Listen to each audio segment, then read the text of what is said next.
আজকের এই সমাবেশ প্রমাণ করে পটুয়াখালীর মাটি ইসলামের ঘাঁটি।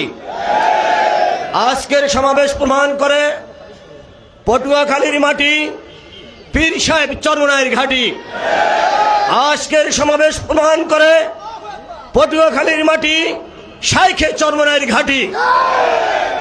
ইসলামের জন্য আমরা জান দিতে প্রস্তুত আছি কিনা?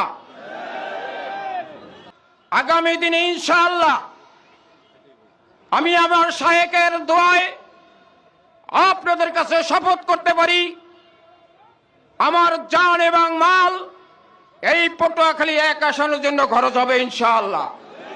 এবং এই পটুয়াখালীর মানুষকে জান মালের নিরাপত্তা দেওয়ার জন্য আমি আল্লাহর কাছে দোয়া চেয়েছি। আল্লাহ যদি কবুল করে প্রতিটি মানুষের জান মালের নিরাপত্তা ইনশাআল্লাহ গ্যারান্টি দেব।